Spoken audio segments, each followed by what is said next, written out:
I've always been the kind of person who enjoys camping. I like that climate of being isolated, far from the city, surrounded only by friends and nature. Last summer, for other friends and I decided to spend a weekend in a faraway campsite, near a lake that we already knew. It was all based on improvisation, stalls, gas stove food, and of course, the traditional bonfire at night. It was supposed to be just fun, you know. We were laughing, listening to low music on our cell phones and talking outside. The place was quiet, with no cell phone signal, and the forest around it was very dense, just the sound of crickets and the pop of the fire filling the silence. So far all right, but that night, there was a moment when something completely changed the vibe. We were there around the campfire, each with his drink, and Ethan, one of my friends, stopped talking out of nowhere. He was staring at the darkness between the trees, with a confused expression. I asked if he was okay, and he answered low, as if he didn't want to scare anyone. "There's someone standing there, I swear." We laughed, thinking he just wanted to play a trick. But he wasn't laughing. He said he clearly saw a silhouette on the edge of the bonfire light, while stopped, half hidden behind a tree. We pointed to the flashlights, looked at everything, and there was no one. We laughed and said it was something in his head, but Ethan was very quiet the rest of the night. The next morning, while we were having breakfast and disassembling part of the stalls, Ethan was still weird. He commented that he had a strange dream, in which the fire went out by itself, and someone walked in a circle around us, whispering names. We thought he was impressed with his own imagination. But then Mia pulled out her cell phone and started showing the photos from the night before, several selfies, group photos of the campfire, that usual thing, until she froze in one of the images. The photo showed us smiling in front of the campfire, but right behind, almost swallowed by the smoke, there was someone. A still figure, motionless, with hard-to-see features. You couldn't tell if it was a man or a woman. You could only see that he was there, looking at us. The silence was immediate. No one else laughed, no one tried to play. Mia swore there was no one there at the time of the photo, and no one remembered hearing footsteps or seeing someone else that night.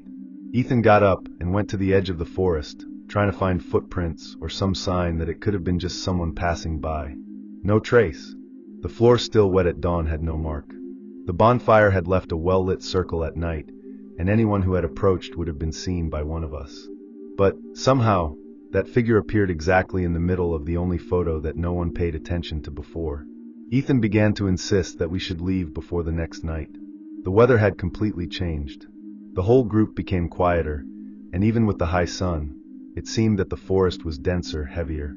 We tried to rationalize it could be some other camper, someone lost, even a joker wanting to scare. But deep down, none of us believed it much. That place had become strange, as if the photo had revealed something that was not to be seen. And worst of all, no one remembered hearing the click of the photo. It was as if she had been taken alone. When we started packing things to leave, we noticed another thing that froze the spine. The campfire, which we had extinguished with water before going to sleep, had ashes scattered in a straight line, as if someone had moved there during the night, dragging something towards the trees. It was subtle but visible. Ethan looked at us and said, very seriously, "That was here. With us. All the time." None of us argued. We just finished arranging everything as quickly as possible and left there in silence. On the way back, no one said much. The dirt road seemed longer than on the way, as if we were leaving something behind that didn't want to be left. When we finally got a signal on her cell phone, Mia tried to send the photo to the group, but it just didn't appear in the gallery anymore. All the others were there, except that one. We searched in the backup, in the history, in hidden folders. It was as if it had been erased, or as if it had never existed. But we had seen it. All of us. We had reacted. It was real. Until today, when we talk about that trip, we avoid going into details. No one else wanted to go back to that area. And every time I see a bonfire, even if it's at a barbecue, I remember the figure hidden in the smoke and the feeling of being watched, even surrounded by friends. Sometimes I wonder if that would have appeared even if we hadn't taken the picture, or if it was the camera that revealed something that was always there, waiting quiet in the darkness. And you? Have you ever felt that there was someone else there, hidden between the smoke and the shadows of the forest? We rented that isolated land to escape the noise of the city. Emily and I wanted a weekend of peace, just the two of us, in a tent, bonfire and starry sky. We arrived at the end of the afternoon. We set up everything near a flatter, very clean stretch, where there was already a bonfire area demarcated with stones. Everything seemed perfect. We hit the fire, had marshmallows with chocolate for dinner, and talked for hours. Before going to sleep, we throw a lot of water on the firewood until we hear that classic hiss, and then we cover it with earth and a piece of canvas, just to make sure. That's when it started to get weird. When I left the tent at dawn to go to the improvised bathroom, I noticed a soft orange light. The fire was lit again. The firewood that we had wet and covered was in low flames, as if it had been rekindled calmly. Emily woke up with my movement and also saw it. We were confused, but we still tried to explain. Maybe the internal heat rained, or someone passed by. We erased everything again with water and more dirt. This time we even disassembled the fire a little and threw the stones aside. We went back to sleep, but with that discomfort in our chest. It was as if we were being watched. Around 4 in the morning, I woke up with a dry click, followed by that same orange glow illuminating the walls of the tent. The fire was lit again. But this time, it wasn't just that. There was something scratched on the floor, next to the campfire. I left the tent slowly with a flashlight, and when I got close, I realized a symbol made with the ashes themselves, a circular figure with lines that looked like open hands around. It wasn't something that is formed by chance. Someone or something did that. Emily came after me, and when she saw the drawing, she turned pale. She whispered that she had already seen something similar in a college book, in an anthropology discipline. He said that symbols like this were used in ancient rituals to recall something. We didn't know what. We just knew we didn't want to stay there for another second.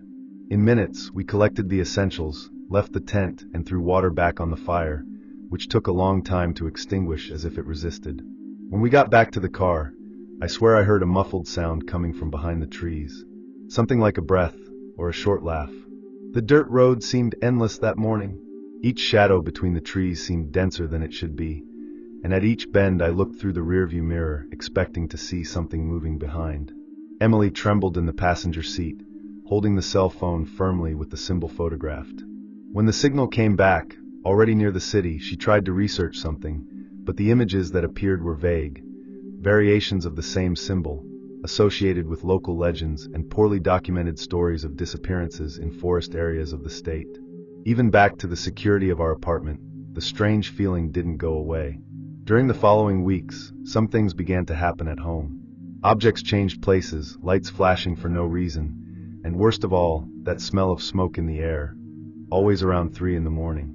One night, I woke up with the sound of the fire alarm going off. We ran to the kitchen, but there was no fire, only a thin layer of ashes on the living room floor near the window. We never leave any firewood in there. After that, we decided to get rid of everything that came from that place. The clothes, the canteen, even the backpack with traces of the soot. Everything was burned or thrown away. We even changed our phone number, as if it could cut some kind of call. But deep down, we knew that whatever was there at that bonfire had come with us. Or maybe he had marked us somehow. To this day, whenever I smell ash or hear that dry snat of firewood breaking, my whole body freezes. We never camp again. And every time I see someone light a fire, the image of that symbol comes back to my mind. That wasn't a coincidence, and I really hope that he will never find out what he wanted, or if he's still waiting for us to come back. On the 3rd night of the camp, we decided to sit around the campfire to tell horror stories. It was something traditional on our trips. The high flames cast shadows on the trees, and the crackling of the wood created the perfect soundtrack for tension. Mike started with a story about a haunted lighthouse. Then it was Laura's turn, who told something about a road where the radio only played the voices of dead people. We raged nervously between one story and another, trying to pretend we weren't afraid.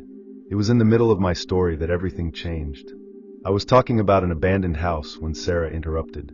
She raised her hand slowly and said, "Shoo, did you hear that?" We were silent, only the sound of the bonfire and crickets. "Someone called me," she continued.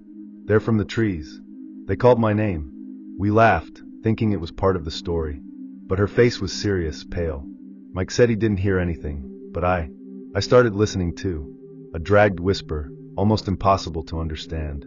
And clearly he called, "Sarah?"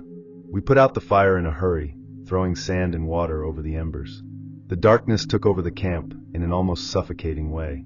We only had 2 working flashlights, and the cell phone battery was already critical. We ran into the tents and cringed inside, trying to laugh at the situation, pretending it was all a poorly planned joke. But the whispers continued. Now they didn't just call Sarah. One by one, the names were being said very slowly with that rough, muffled voice, as if it were close, but behind something. It was as if the forest was alive, and she knew us.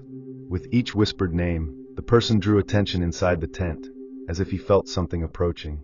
None of us slept. We stayed up all night, eyes open in the dark, listening to that roaming the camp. There were no steps, just that voice, sliding through the trees, skirting us. And for some reason, he seemed to know exactly where we were. When the sun began to rise, the whispers suddenly stood. No sound, no birds. A strange silence hovered, as if the forest still held its breath. We left the tents little by little, without looking at each other much. Mike was the first to say, "That wasn't people." No one disagreed. Sarah had marks on her arms, as if someone had passed their fingers lightly over her skin during the night. She swears she didn't move, and we all swear that we didn't leave the tent. We started to disassemble everything immediately, without having breakfast, without arguing. We just wanted to leave. While we were folding the canvas of Sarah's tent, we found something on the floor, among the roots near the extinguished campfire, a small smooth stone, with all our names scratched to the nail. The names were in a circle, with a strange symbol in the center. Nobody said anything. We just buried it right there and left without looking back. On the way back, no one talked much. Everyone seemed exhausted, not only physically, but as if something had drained us inside. When we passed by the park entrance sign, Sarah broke the silence. What if we had answered when they called our names? No one answered. We just thought about it the rest of the journey, as if it had been a trap waiting for a loophole, a wrong word, a thoughtless reaction. Since that night, we've never camped again. And whenever we tell this story, someone thinks we invented everything to scare. But sometimes, when I'm at home, lying down to sleep, I swear I hear my name whispered very lightly coming from outside the window. And by instinct, I never answer. In the third round of beer, while the fire crackled and laughter cut the dark night, we heard footsteps coming from the trail. We were silent by instinct. A man appeared among the trees, smiling politely. He said his name was Andrew. He was lost and saw the light of our bonfire from afar. He had a small backpack on his back and wore a dark coat, kind of dirty. He seemed exhausted. We invited him to sit down, a little hesitant, but no one wanted to be rude. He accepted a beer, laughed at our stories, made some strange comments about how certain trails lead to places that shouldn't exist. I remember Logan trying to start chatting, asking where he was from, but he diverted the question. When the conversation died a little, he got up and said he was going to try to find his way back. It disappeared into the forest, without a flashlight, without haste. When it dawned, we were all kind of groggy from the drink and the cold of the dawn. While we were having instant coffee, someone commented, "That guy, does anyone remember his face?" The question was in the air for a few seconds. No one could. We remembered the voice, the way he sat with his hands crossed, even the exact words he used. But the face, it was as if it had been erased from the memory of all of us. That's when Logan decided to return to the point of the trail where he had come from. I was curious, or maybe suspicious. He walked there, but found no footprints. The floor was still wet from the night before, and the marks of our sneakers were visible, but there was nothing more than that. No footprint other than ours. It seemed that he had never been there. That made everyone restless. We started speculating if he could have come somewhere else. Maybe he was already around before. But the area was surrounded by closed bush and steep terrain. If he had appeared there, someone would have heard something. Even stranger was when Jenna commented that, at a certain point in the night, he repeated a story that she had told in a low voice just to me. It was something only the two of us knew, and he used the same words. We decided to search the camp as a precaution. Nothing was missing, but we found a dark mark on the stone next to the campfire. It was as if someone had pressed their hand there, but the fingers were too long, and there were 6 of them. That cooled my stomach. We decided to close the camp early, and left before noon. While we were putting things away, Jenna commented softly, "When he left, I swear he knew all our names." But no one said anything to him. During the way back, the atmosphere in the car was tense. No one was in the mood to play music or talk as we usually did. Everyone seemed absorbed by their own thoughts, remembering details of that night. I couldn't get out of my head the fact that he had gotten into it so easily, as if he already knew us. I went through the photos we took the night before, hoping to find him in one of them, but he didn't appear in any.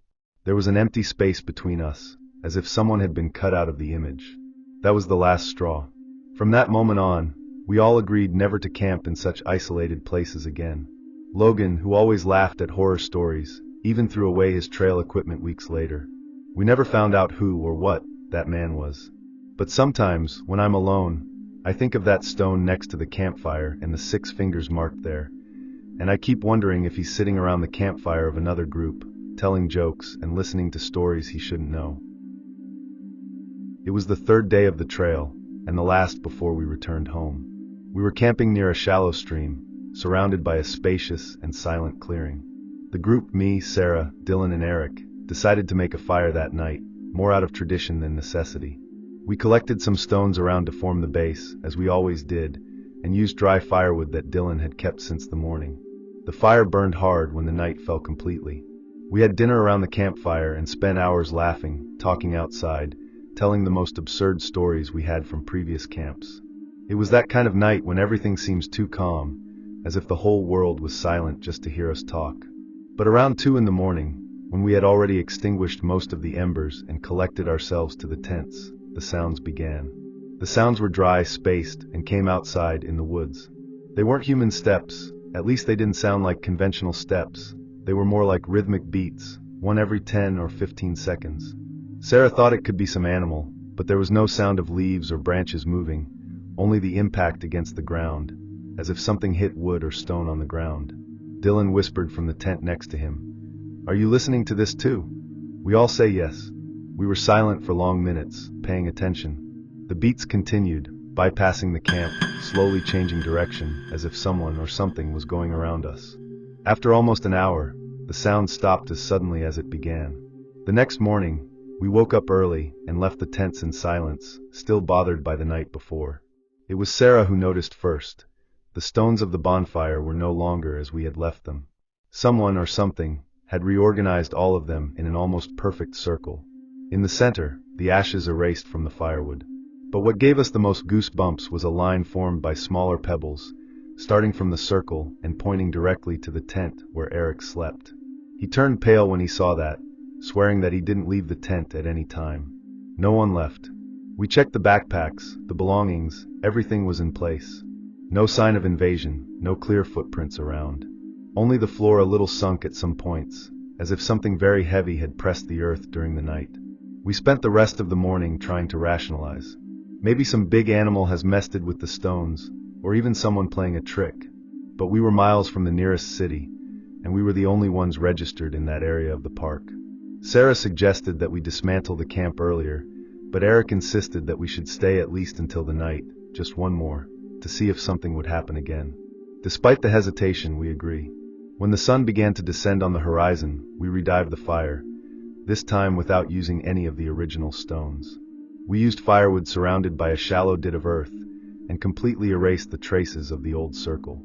Still, the tension in the air was almost suffocating, as if we all felt that there was something lurking, waiting for it to get dark.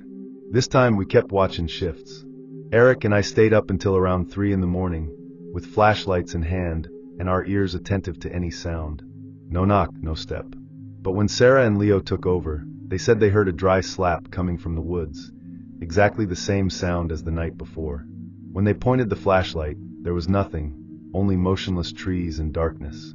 What scared us was what we found at dawn. The stones, those we had left away from the new bonfire, had returned. Reorganized in a new pattern, this time with the largest circle and 2 lines, one pointing to the exit trail, and the other to where we had made the needs, the farthest from the tents. It was as if something observed all our movements. We didn't argue. We started to dismantle the camp immediately, even without having coffee. The feeling of being watched was so strong that even the silence of the forest seemed alive. Leo, usually the most skeptical of the group, trembled while guarding the tent. Sarah refused to go away alone to get anything. Even Eric, who was still trying to maintain a rational tone, packed in a hurry. When we got into the car, Leo looked through the rearview mirror and murmured, "There's something there on the edge of the trail." We turned at the same time. We didn't see anyone, but for a moment, I was sure there was something, or someone, slowly bending down between the trees. As if I didn't want to be seen, just noticed enough to remind us. As we went back to the city, in silence, only the sound of the engine filled the car. But no one could relax. Every shadow between the trees seemed to follow us. Sarah, who was in the back seat, finally said, "We shouldn't have messed with those stones." No one answered, but we all knew she was right. We never went back to that place. And to this day, when I pass through camps or see an extinguished bonfire, I can't help but think of the stones, how harmless they looked, and how something there clearly used them to communicate. Or worse, to mark who was being watched. The dawn was stuffy and silent, interrupted only by the sound of crickets and the weak chick of the embers extinguishing. I had woken up wanting to go to the bathroom, and as usual, I moved a few meters away from the camp. The flashlight illuminated only the path ahead, and the rest was swallowed by the darkness of the forest. When I came back, still fixing the zipper of my coat, I realized that there was someone sitting on one of the trunks around the campfire. The silhouette was motionless, slightly curved forward, as if it were looking at the almost extinct fire. I thought it was Jake or maybe Evan, sleepless, enjoying the end of the night. I called the names of the two in a low voice, trying not to wake up the rest of the group in the tents. "Jake? Evan?" No answer. The figure didn't move. I walked slowly towards the trunk, still not finding the silence strange. Maybe they just wanted to be alone. But as I got closer, one thing bothered me. The way the silhouette looked, blurred, as if the flashlight light slipped through it. It looked human, yes, but there was something wrong with the proportions. The shoulders were very straight, and the head tilted at a strange angle. The skin, or what I thought was skin, did not reflect anything, as if it were made of solid shadow. When I reached a few meters and opened my mouth to speak again, the figure simply slid back, disappearing into the dark without any sound of footsteps or leaves being stepped on. I was frozen for a few seconds, trying to process what I had just seen. That was not possible. There was nowhere to run so quietly, nor so fast. And even if he was one of us, why didn't he say anything? I ran back to the tent, feeling my heart beating in my neck. I opened the zipper at once, and the flashlight revealed all my friends sleeping deeply. I checked one by one. Jake, Evan, Sarah, and Danielle. Everyone there. No one had left. No other tent besides ours. No other camp nearby. I sat on the floor with the flashlight shaking in my hand. I tried to convince myself that my mind played a trick on me, but that figure was there, seated, waiting for me. The next morning, I didn't comment anything. I didn't want to look paranoid, but while we were disassembling part of the camp, Jake stopped near the trunk where I had seen the figure. He squatted, touching the wood, and said, "Man, this is hot here." I thought he was joking, but when I touched it, I realized he was right. As if someone had really spent hours sitting there, with his body warming his torso. That's when Evan drew our attention to something even stranger. One of the largest branches, the one that was right behind the trunk, was broken, as if someone very heavy had lentate on it. But there were no footprints, no marks on the floor, and there, among the leaves, there was a tuft of dark hair stuck in the bark of the tree. We put everything away in a hurry, and decided to close the camp a day before. No one said the reason out loud, but everyone knew there was something wrong in that place. On the way back, I tried to convince myself that my mind had played a trick, but I couldn't forget the presence of that motionless shadow, and the feeling that, for a few seconds, she watched me back. Have you ever experienced something like this on a camping night?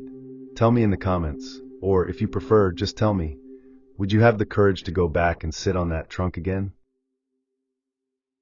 It was our second night at the camp, and the sky was completely clear, as if even the clouds had escaped from the oppressive silence that hung over that forest. Ryan and I were sitting near the campfire, letting the heat of the flames burst slowly, while we had a warm beer and talked about anything that distracted the mind of that pitch around. That's when we heard it, a short laugh, dry, coming from inside the forest. It wasn't tall, but it didn't seem muffled either. It was sharp enough to make us turn our faces at the same time. Ryan froze for a second, and then let out a nervous laugh. It must be another group camping nearby, or someone trying to play a trick. But we knew there was no one around. We had spent the whole day exploring the area, and there was no sign of another camp. Even so, we got up with the flashlight and decided to go in the direction of laughter. The forest there was more closed, with low branches and irregular ground. We walked for about 3 minutes, and we didn't see anyone. No tent, no voice, no sign that there was someone there besides us. But there was something on the ground, near a fallen tree, a thick, broken branch, with a knot made with a red ribbon tied at the tip. Next to it, scratched on the floor with coal or something dark, there was a phrase written in large and irregular letters. "You will laugh too." Ryan stopped walking at the time.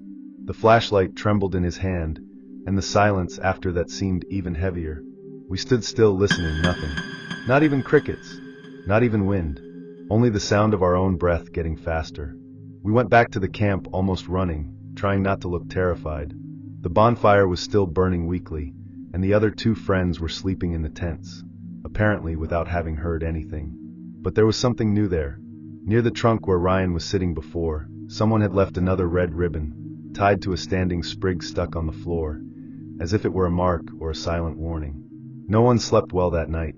We took turns keeping the fire lit and watching the surroundings. No sound, no laughter, no sign of anything else happened. But deep down we knew that that message, "You will laugh too," was not a joke. It was a promise. The next morning, when we began to disassemble everything, we realized that someone or something had left several small footprints around our tents. They weren't for animals. They were human footprints, barefoot, and none of them were ours. We left in silence, without talking much about the night before, as if we were trying to convince ourselves that it hadn't happened. But to this day, from time to time, I remember the sound of that short and dry laugh, and the phrase written on coal. Maybe it was just a bad joke. Maybe not. But if you're ever around a bonfire and hear a laugh coming from the woods, don't laugh back. The night was muffled, and the clear sky revealed a full moon strong enough to cast shadows among the trees. There were 5 of us, me, Haley, Brooke, Jason, and Tyler, gathered around an improvised bonfire in an open field near the camp where we were staying. We had spent the day walking through the forest trails, and now, tired, we decided to end with scary stories under the stars. While the others were talking, Haley, always connected to social networks, positioned her cell phone on a stone, activated night mode, and started recording. "It's going to pump," she said, laughing, fixing her hair. In the background, the bonfire crackled loudly, and the orange light illuminated our faces intermittently. During the recording, each one told a story. We latched, made faces, and sometimes we pretended to be afraid. Nothing seemed out of the ordinary. After about an hour, the fire began to decrease, and the recording was closed. Haley put her cell phone away, and we all went to the tents, commenting on how the stories were too weak to really scare someone. However, the night passed strangely silent, without the typical sounds of the forest, such as crickets or rattling leaves. Maybe we were too tired to notice. The next morning, sitting again near the ashes of the bonfire, Haley opened the video to edit and choose the best excerpts. That's when she froze. "Guys, who is this?" he asked, turning his cell phone in our direction. On the screen, between Jason and Brooke, there was a clearly visible figure. Someone squatting, with his face partially hidden by the shadow, sitting exactly between us. A 6th person. A 6th face. We mentally reviewed everything that happened that night. There was no other group nearby, no one approached the bonfire, and for sure, no one sat between Jason and Brooke. The most disturbing thing was to notice that the figure disappeared from the recording at the exact moment when one of the flames smashed loudly, as if it were a trigger. A second was there. In the next frame, it completely was gone. Scared, we looked for footprints around the area, but we only found ours. Brooke swore she felt someone behind her at a certain moment, but thought it was an impression because of the dark. After much discussion, we deleted the video, not because we didn't want to remember, but because somehow it seemed wrong to keep it, as if what was there could come back. During the rest of the morning, the group remained restless. Every noise coming from the woods made someone turn their face. No one else wanted to sit on the same trunk where the figure had appeared in the video. Haley tried to record other content to distract her mind, but every time she turned on the camera, the memory of that face among friends came back, even if none of us could describe it clearly. When we returned home at the end of the day, an uncomfortable silence took over the car. And since then, none of us wanted to watch or record anything else around bonfires. Haley deleted the rest of the videos and weeks later, sent a message to everyone with a question that until today no one has been able to answer. And if he didn't appear only in the video? Camping was a summer tradition for Nathan and Emily, something they did every year since college. That season they decided to explore a more isolated area, a remote part of the national park, far from other campers, away from cell phone signal, away from the noise. They set up the tent near a small clearing and lit a fire to bake marshmallows before bed. The weather was calm, dry, and the sky clear. It was the kind of silent night that would normally be pleasant, but at that time, there was something too uncomfortable in the silence. Even so, after eating and talking for hours, they put out the fire carefully, covering the embers with earth and pouring water. Nathan turned the flashlight around the clearing, checking that everything was quiet. No other camp in sight. They entered the tent and soon fell asleep. At dawn, Nathan woke up wanting to urinate. He took the flashlight and left the tent slowly, trying not to wake Emily.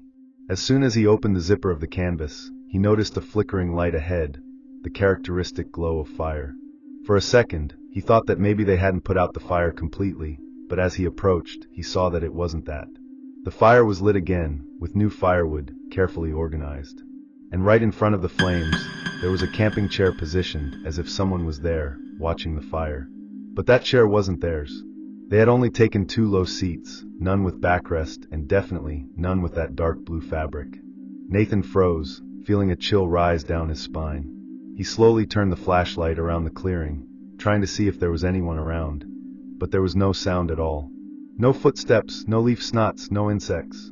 The night was completely silent. He approached the campfire cautiously, observing the details. The firewood was recent, still dry at the ends. And next to the chair, there was a thermal mug, just like the one they left inside the tent. He hurried back to the tent, trying to stay calm. Emily woke up with the noise of the zipper and asked what was happening. Nathan hesitated for a second before answering that they needed to leave immediately. In less than 5 minutes, they collected their backpacks, put everything in the car, and left the place. When the sun began to rise, and they were miles away, he finally told what he saw. Emily was silent for a long time, until she murmured, "I heard someone walking around the tent before you left, but I thought it was you. I have a group of friends with whom I usually camp every summer, nothing very elaborate, just tents, food in the backpack, and a bonfire lit in the middle of an open field, where we get cell phone signal and a little peace." That night, there were 6 of us. The sky was clear, the temperature was pleasant, and the bonfire was sparking the way everyone likes it, releasing sparks here and there. We were laughing, telling stupid stories, and there was a very light vibe in the air. It was that kind of night that you wait the whole year to live again. Until, out of nowhere, the wind turned. It wasn't a light breeze, it was a strong breath that even lifted a little ash from the campfire. And along with this wind came a smell. But it wasn't the typical smell of burnt firewood, it was something heavy, almost oily, as if they were burning something that shouldn't be being burned. At first, no one said anything. We were just looking at each other a little confused, trying to understand where that strange scent was coming from. The smell got stronger in a matter of seconds. It was Will who broke the silence, coughing and covering his mouth with his t-shirt. He said he was feeling sick, and his face had already changed. He was pale. I got up to try to understand where exactly the smell came from, and I realized that it wasn't from our bonfire. The smoke rose clean, normal. But on the other side of the field, further down, it seemed to have a piece of soil slightly sunken, darkened, as if it had been burned a short time ago. I moved a little away from the group and walked in that direction with the cell phone flashlight, and the closer I got, the worse the smell got. It was suffocating, like burnt meat mixed with melted plastic. I kept walking slowly, trying not to make noise. The field was kind of irregular, full of pebbles and dry grass, and the sound of my steps was muffled by the earth. When I got closer to that darkened area, I realized that it wasn't just a piece of burnt floor, it was what was left of another bonfire. But this one was clearly newly erased. The stones around were still hot, and in the center there was a mixture of coal, something dark and sticky, and an unbearable smell. I crouched to look better and saw footprints around, but they were not ours. I didn't recognize the patterns of the soles, and they seemed heavier, deeper. That had nothing to do with what we had set up. It seemed that someone had made this fire a short time ago, and ran away. I returned to the group quickly, and Will was sitting on the floor with his head between his knees, saying that his stomach was turning. The others got tense when I told what I had seen. No one thought it was funny, or wanted to make fun of it. The light atmosphere was gone. We decided to put out the main bonfire and collect ourselves to the tents, just to make sure. While we extinguished the flames with sand and water, the wind blowed again, and the smell came back, weaker, but still present. It was at that time that Amanda pointed to the other side of the field and said in a low voice, "Was that there before?" We all looked at it at the same time. At the edge of the wood, right where the field began to turn into forest, there was a small red dot. It looked like an ember, but no one there had lit anything else. and no one moted. We just stood still, staring at that in silence. We were paralyzed for a few seconds, not knowing if it was better to go there or simply ignore it. But no one had the courage to move.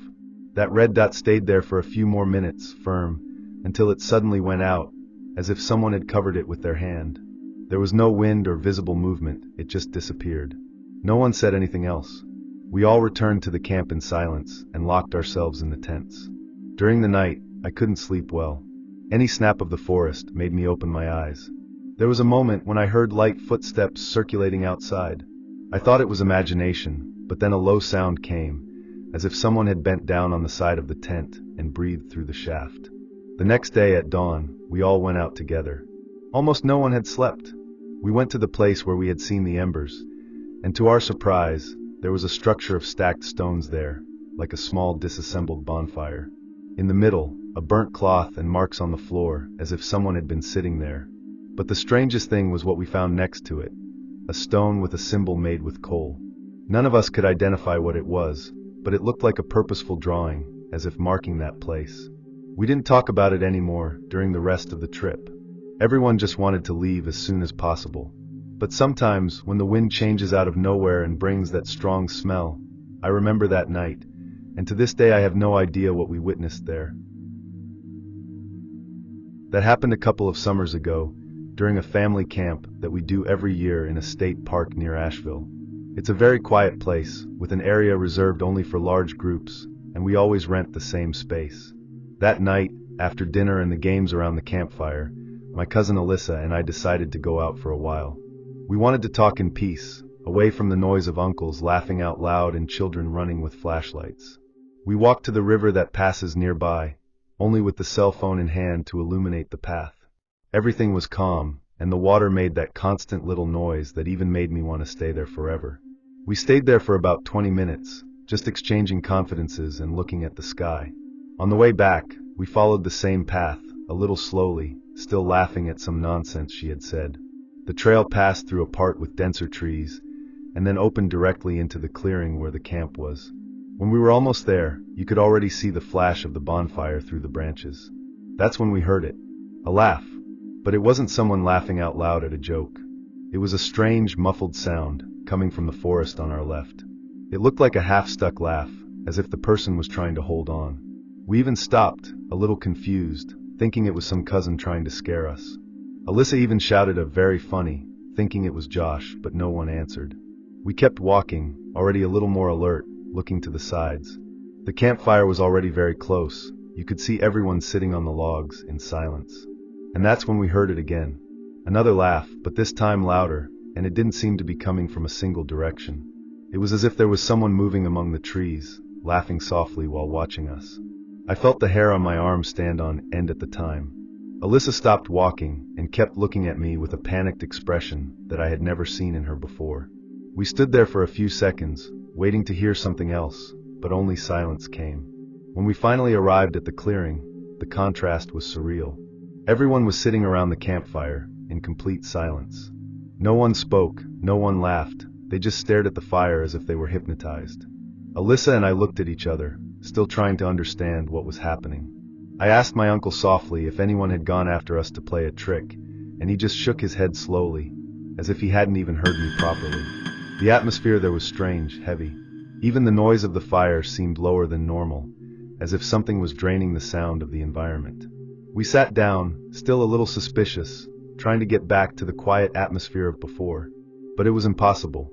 Alyssa couldn't stop looking over her shoulder, and I kept staring at the dark forest, as if something was going to come out of there at any moment.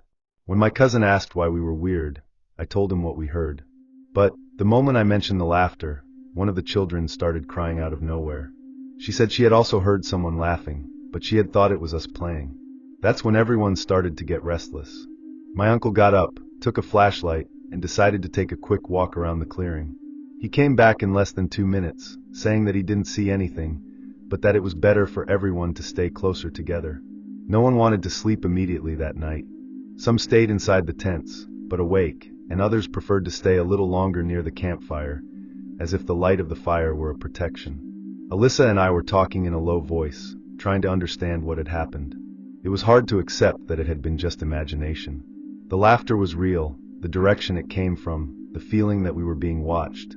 Everything was too real to be just paranoia. Even now, months later, whenever I'm in a place with woods around and hear any sound coming from the dark, my body automatically prepares.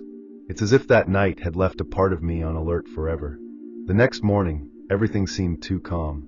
The surrounding forest was silent, and the weather had that heavy feeling that you only notice when something marked you. While we were disassembling the tents, my uncle commented that he found strange footprints in the back of the camp, as if someone had gone around the trees and stood behind our campfire. He didn't want to scare anyone at the time, but now, with the light of day, he decided to tell. The footprints didn't look like animals. They were human, but barefoot, and with an irregular step, as if the person had stuck. No one from our group walked barefoot on that land full of branches and stones. I came home with a feeling that I could never explain. It was as if that laugh was still stuck in some corner of my memory, ready to echo again when I least expect it. Alyssa also feels this. We have already commented by message several times. We never found out who or what was there that night. But every time I hear someone laugh in the dark or see a fire lit in the distance, my body freezes for a second. And I know that, as much as I tried to move on, a part of me stayed in that forest, that night, listening to a laugh that didn't come from anyone.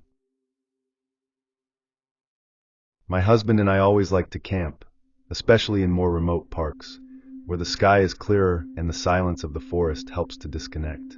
Last summer, we decided to explore a state park that we did not know yet, in a mountainous region. Everything was well signposted, preserved trails, an official and safe camping space, with the right to a bonfire and logs around to sit. Nothing indicated that that trip would be different from all the others. The first night was quiet. We made our simple dinner on the grill. We talked until late, and then went to sleep with that good feeling of tranquility. On the second night, while the fire crackled and we warmed our feet, I noticed a detail that, at first glance, seemed common. Below the trunk where I was sitting, I saw some marks. I lowered it with the cell phone flashlight to look better. They were notches, as if someone had scraped strange and initial symbols with a knife or pocket knife. Most were erased by time, but some seemed recent. One of them made me freeze, a date. The one from the previous day. Exactly the day we got there. At the time, I called my husband and showed it. He looked, frowned, but tried to rationalize. He said it was probably something from another group that passed by there before us, and that the coincidence of the date was just that, a coincidence. But I'm the type who doesn't let it go. I took a picture, even if a little shaky, just to make sure it wasn't my impression. We tried not to think about it anymore that night, but I confess that I got that strange feeling. The bonfire seemed to take longer to go out, and every pop in the bush made me turn my face. The next day, while we were walking along another trail, we found another space for the campfire, of those improvised that people set up outside the main camping area. We decided to sit there for a while before going back to the tent. And that's where I saw another trunk, another notch. And the date? It was today's, even though it was still mid-afternoon. That freezed me inside. I felt something weird, as if someone was there before, knowing that we would go through that point. My husband, once again, tried to take the weight off the situation, but you could see that even he was disconcerted. That night, we couldn't sleep well. Every noise outside seemed louder, closer. What bothered me the most was this idea that someone could be watching us.